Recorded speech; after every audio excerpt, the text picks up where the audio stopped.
Yeah, what's up? This is Cool Keith. Checking out MV Remix, and you need to be there. www.mvremix.com. Hey, Hi, can I speak to Cool Keith, please? what's up? Hey, how's it going, man? It's Hugo. Oh, what's going on? Hey, man. Where you at? I London? don't know if you remember, you probably don't, but I interviewed you back in 2000 when you were in Vancouver. Oh yeah. And basically, I've interviewed a lot of rappers. I've done them over the phone, I've done it at shows, different places. But you are found to have the sexiest groupies I've come across. What is your opinion on groupies? My opinion? Yeah.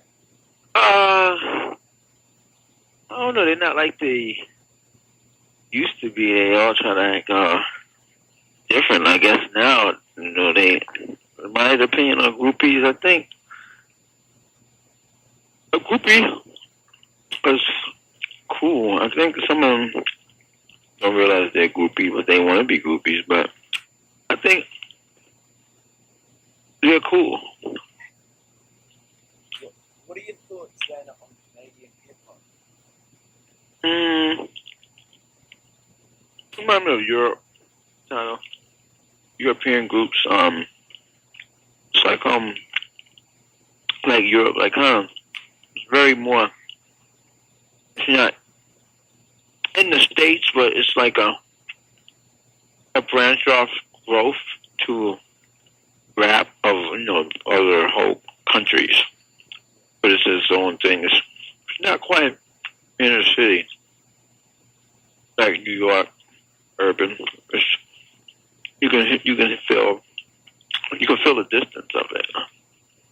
Are there any Canadian artists per se that you're a fan of or influence you? I know a lot of bands in Canada, but they're bands, different things. Can you remember, and if so, describe the feelings around the first time a stranger praised or commented on your work?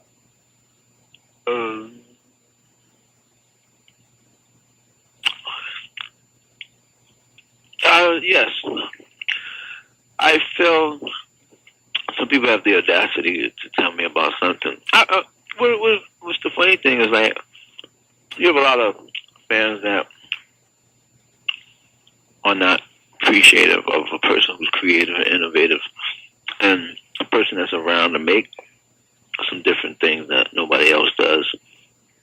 I think people don't value that much, and I did have that type of situation before because of a person saying something, but it's like they get real personal, They want a personal record or something. What makes Cool Keith a rap legend? I think my whole character, me being one of the original rappers from the Bronx, I think my inner city comes with that. I mean, everybody I work with, were from out of town, other states, other places.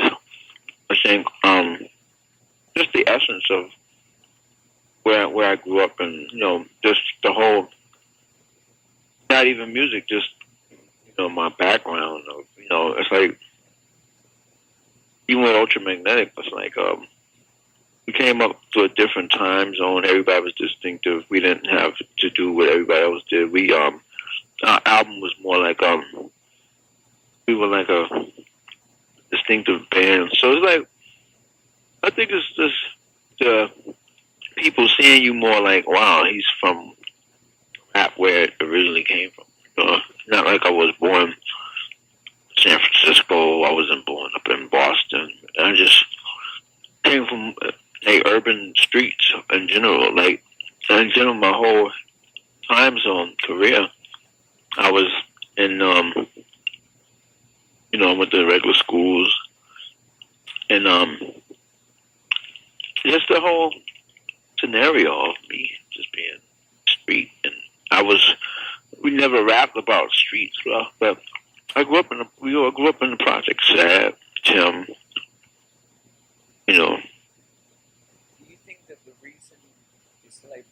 tour as much, even though the media doesn't cover you like they once did. It's because of the fact that you grew up in these places. Your reputation as a rapper seems more quote unquote credible as a result. Well, people will see me as a made up cartoon or a made up, just some act overnight that has happened with a big machine behind them. I think people see me more as like, wow, this guy has been on majors, independent, and he's stuck to the same thing. He makes what he likes to make. He does what he wants to do. He's not going by the rules. He's like making records the way he wants. He don't care. It's like they want to give me that Marvin Barnes appeal. It's like I'm more in a rapping sense. I'm more compared to Latrell Sprewell and like Allen Iverson. Like people want to say I don't show up to shows. I'm always there. I'm late for studio time. I'm gonna rhyme on somebody's song and not be at the time he booked the studio to be there. And and from that whole thing, it built a whole stigma from Octagon that I was an insufficient guy and undependable, and I had a weird reputation. But it's like same thing like with those guys. They play basketball, they score points, and they're professionals, and they can't say nothing. It's like the league can't say nothing. It's like and that's what happened with me when Automator said I wouldn't show up to Lollapalooza. That took a big eclipse on my career. When him and his manager was trying to go behind my back. When not so much of Automator. I think Tony Isabella turned into a person that was so unprofessional, and they tried to do so much stuff without me. When Octagon was signed, and I wasn't officially a signed artist. I was a work for hire artist. I rhymed on the Octagon project. I did a few songs on it, like Blue Flowers, which the bass line and stuff that I did. I think that the public, the record companies listened to what they were saying, and they were the lead people going into the office, and they were like, Keith is, they look at it as Keith don't take care of his business and stuff like that. He's not on top of his game, and we can get away with this and saying he won't show up. A lot of people renege on stuff and say, well, Keith won't be there. They would count on something like that. And that spreaded a big, colossal rumor around the whole industry. So people had this weary look about me at record companies, like Keith was a bad guy, when I really wasn't. So it's like, I'm a mystical artist. People see that I don't show up to many parties, and I'm not just there to be there, and that bothers them. Like, because people want to feel open and they want you to be very invitational to anything. They want to be able to say, hey, I have a little baby birthday party I want you to come to, and can you come over there and say a rhyme?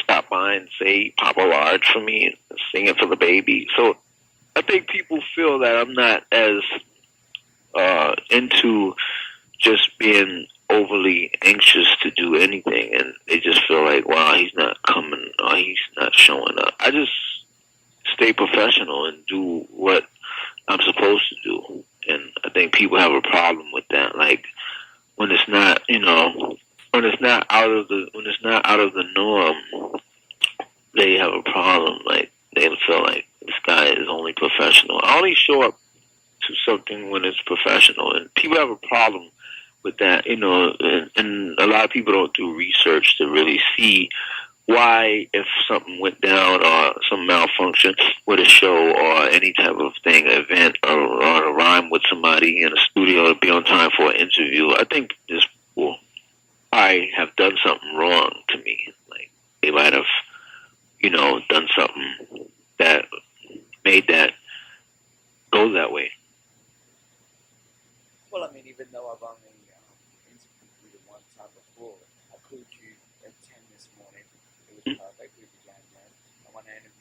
podcast in the 2000s. So we do it after the show, then we do it Yeah. straight after the show. Right. So, But then, it's just people, they live off the rumors. And that reflected a lot of things I felt from my past years and experience. Like people are, yeah, we have the transactions to trade with you for your business services, and everybody's like, it's like a movie almost every time. Like, okay, we're bringing the money in the suitcase, but we got to make the trade at the same time. Just hold your bag.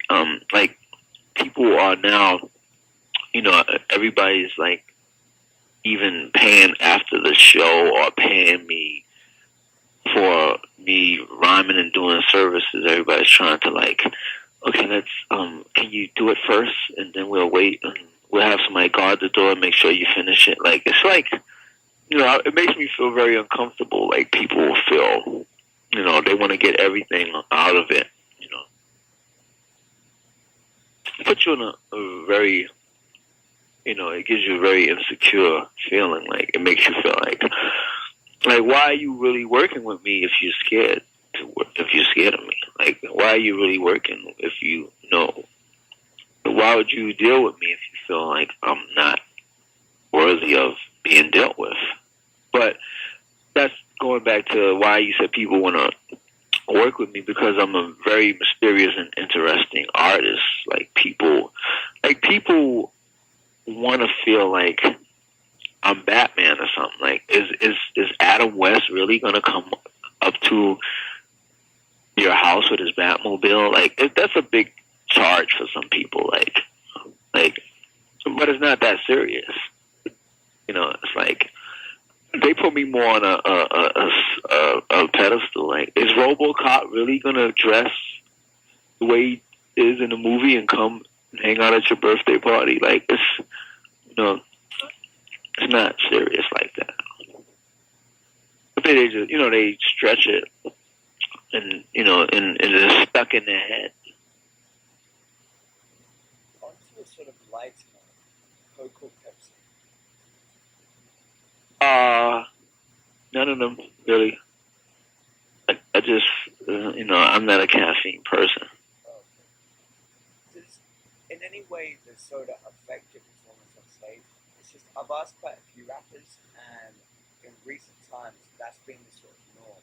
They either say no soda or don't drink soda or something like that. Is it just the caffeine for you? Well, if they have a non-caffeine, maybe I don't drink. It's just the caffeine. Soda gets me too charged. Which of your songs are you most proud of writing? My personal ones, like Some examples. like songs I record for myself. Like I feel there's different dimensions of my recordings. Like, there's songs I make, for the third outer world. There's songs I make for the the inner world. It's like my albums are very different in things. You got three types of consumers. You got people that buy all of your stuff, and then you got people that buy just one thing that they get stuck with, and then you got people that buy like something vintage. Like, some people try to get internal, and some people want commercially external, then some people want everything and anything, and then you got me, myself, who wants super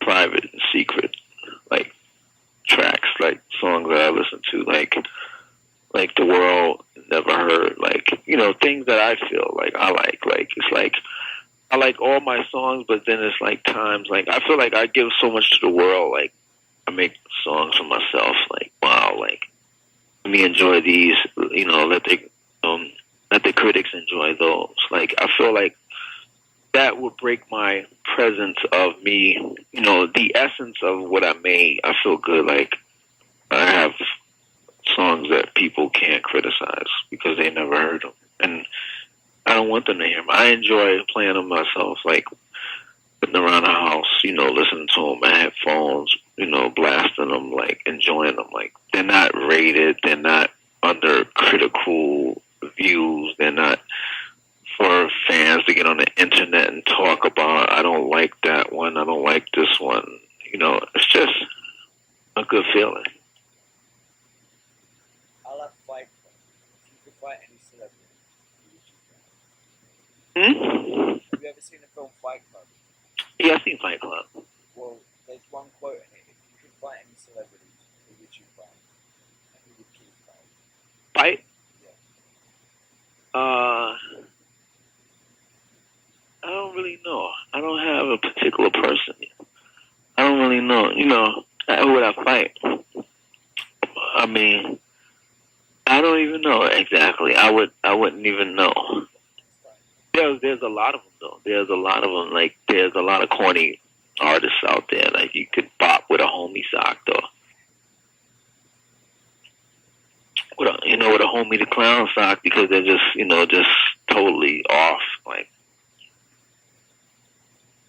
So, can you tell me about your forthcoming album, The Diesel Truckers album?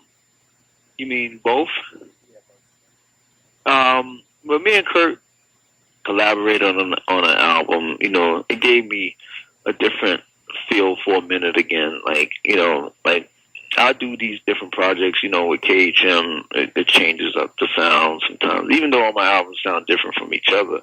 And even when I do it myself, but it gives me a change to do something different. I work with Kurt, it's a different feel, and, it gives everybody a switch for a minute, and then it's like, a energy thing of just, giving myself a time zone to break into something different while I'm doing that particular project. So, it gives me more of it's like I'm sitting on the bench for a minute, and then after that project, I work on my own album. I start developing that, putting that together, like musically into myself and everything is like, and different lyric patterns, change and come out of me with other stuff and other beats. Like I pretty much stay in the same realm of a producer circle. I might do one album with Kurt, and after that, I might not do nothing else with another project, and then I'll work with KHM or something, then I might not do nothing with that for a while. Then I'll switch off into a Kool Keith production again and feel something different. Like, so I stay in a circle and just for a minute, and that's it, But I'm getting more, advanced doing other things. I'm working on other open-minded ideas and music, like me working with rap is cool, but I've opened my doors 10 times more than the past years. I'm working on other stuff. I'm listening to other things.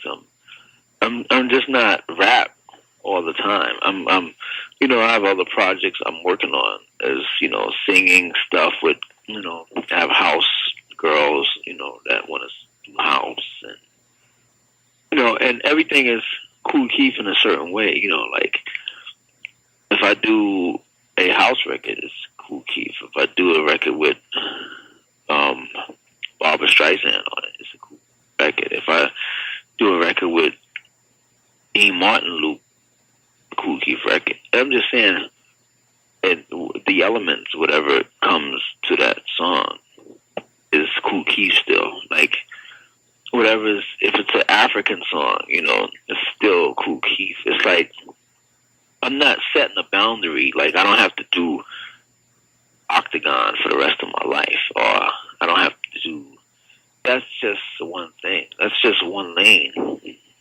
just one little tiny lane. I expanded so much into other bigger lanes and bigger my lanes are bigger. Some rappers just have one lane. They just got that one lane to rap, that one idea or whatever concept that they keep using every album. I have different lanes. So with you talking about different genres and such, within the past year, is there some which has had the most impact on you that comes from a different genre, or is there one in rap which has the most impact?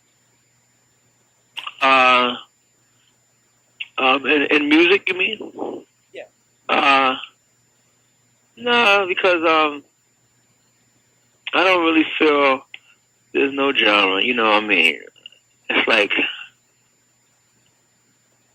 I have so much to challenge myself, and that keeps my ideas going. Like, you know, when you have one lane again, it's like the genres don't bother me.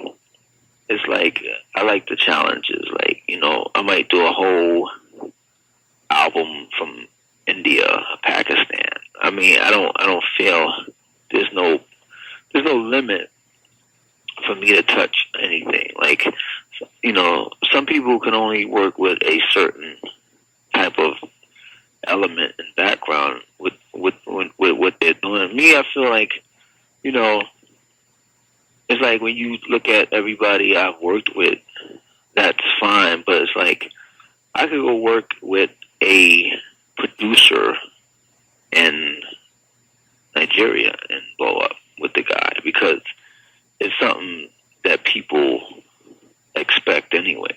It's not like the other person made what I was doing. I just feel like I'm the guy that's so the artist of the painted picture. I just feel, you know, that's what makes me different and distinctive. Like, you know, tomorrow I can fly out to Iran and work with somebody out there, and it becomes something. It's not like those are the challenges that I find that are very easy.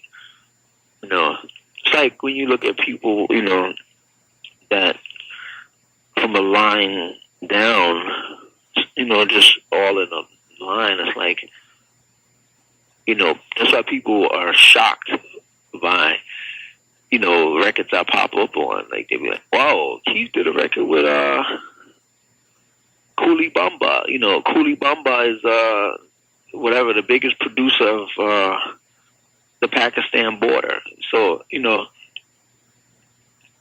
it's like when people look at Automator and stuff like that, and they feel like, you know, they look at and think that Octagon and all that was successful.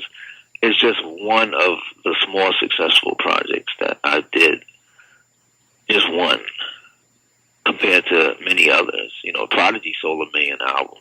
You know, I rapped on. I was proud to be on that album. It was a dope album. It's like I just feel that, you know, you can make anybody. You know, it's not who makes you, it's the collaborations. You know, I could rap. Me and the Pope, John Paul, could do a record together, and it's exciting. So it's like, it's not the person you're working with, it's just the collaboration. Collaborations are different, but I love working by myself, but the collaborations are my experiments. So as someone that has gone on that area research, do you feel that you would want to or could write something creatively in a different sort of field, i.e. maybe a script or a book or something along those lines? I've started on the book. Like, I want to write one book that's the truth about the music industry. Like, I want to write a book called The Truth, like, just about the truth in the music business. Like, just like what isn't what people see is not the vision of it. Like, you know, I would love to write a true thing about, you know, how people, just a whole line about the music industry, how people alternate in their positions, and 1 minute like a person is a big person in one position, and tomorrow they're back like working at Walgreens or your average grocery store, and they're like, I used to work at I used to be over here, I used to be the big guy at this place and that place. It's like I want to do a song, like I want to do a book on that type of atmosphere, just the different ups and downs of people, and the rapper that has his first hit, and all the girls, he'd never been on a plane, he just got his first room, what it's like to get your first advance on royalties, groups who look big on television but really are not as big as you think behind the scenes. Just a lot of the things people don't want to talk about, and the whole scenario of the music in general, like that, from the dressing rooms to different levels of treatment to shows, promoters, new equipment, new mics, people who don't want to buy mics, people who want shows, just in general, like the time of everything. People who want to hire you to rap and maybe want you to do two songs for the price of one. Just the odds and ends, and I'm quite sure like a lot of people could relate to different things. Like they might have been in similar situations. I'm quite sure people have called certain artists in to do something, and they end up doing another thing as well for the price of what they should have gotten and paid for. Like just all the tricks that people might have went through. How many last words do you like to give your fans and potential fans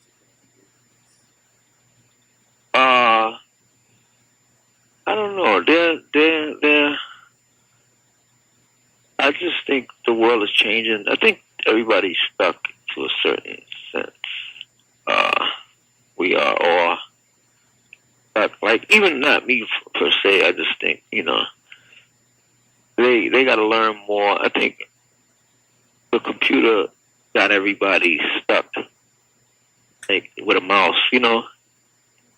Everybody's, not open-minded. Like, people are just putting blinders on their eyeballs. Like, they just feeling like too personal with me. They're feeling too personal with music that everybody should hear. I think the world is feeling personal with, and then you got people that are selfish. Like, you got people that want to hear everything universally. Then you got people that want to have one CD and not share it with 10 other people. If you get billions of people like that, then you got a bunch of people that's not letting another person learn about something else. And they get mad when something turns universal. Like people want a big secret. There's no such thing as like people want a secret. Like I have a rock band's album in Montreal that nobody knows, and they have, like, I'm gonna keep it to myself. But, you know what I'm saying? It's just, it's like, it's a weird thing. Like, I'm trying to understand it. Like, huh? And, if that rock band appears to perform in the Toronto Blue Jay arena, they'll be mad.